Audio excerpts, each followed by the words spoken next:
لهرما باکور و روشلات سوریه دما بحثا سکتورا تندرستی دبه یکسر هیوا سورا کرد تبیرا مروف جبر کل هر قاده آلیکارین تندرستی پیشکشت که نخوشخانه شوات و تلاسیمیا یا گریدای هیوا سورا کرد لباجار قامشلو جبر نبونا درمان و آمورین پیویست آستنگیان ده لینرینا تندرستی داد بینه دوی چارچوه ده ریوبریا نخوشخانه دیار کرکو بزیده بونا هجمارا نخوشان ره نخوشخانه راستی گلک زحمتیان تی داکو پیدوین پیویست جه نخوشان ره پیدا بکن.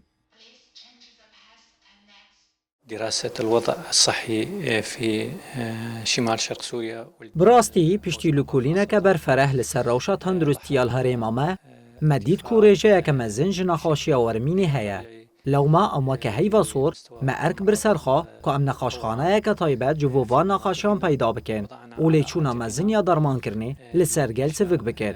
ما او نخاشخانه بریا سیمهان آوا کر و ما دست به پیشوازیا نخاشان کر لی مخابن ام نکارن زیده ایشیانا خاطف بگرن جبر که محیانها تا آلی کاری جری خستن آن آلیم پیوانی دار ندیتنه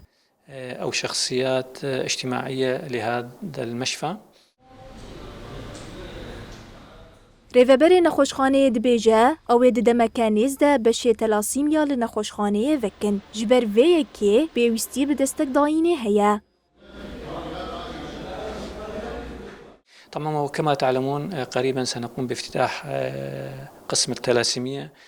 دمکانیز ده امی بشه تلاسیمیا لنخوشخانه وکن افجی بارکه گران سر ملیمه پیوستی آمه به دستک داینه هیا داکو کاری ما بکیجه آستک هری جور جدارمان کرنی کارینین هیواسور سینوردار کرینه جبروی گر آلی کاری نه داین و کاری ما مرووی یا پاراستنا جیانا مرووان که ام پی رادبن پیش نکوه للحفاظ على حياة الناس وكذلك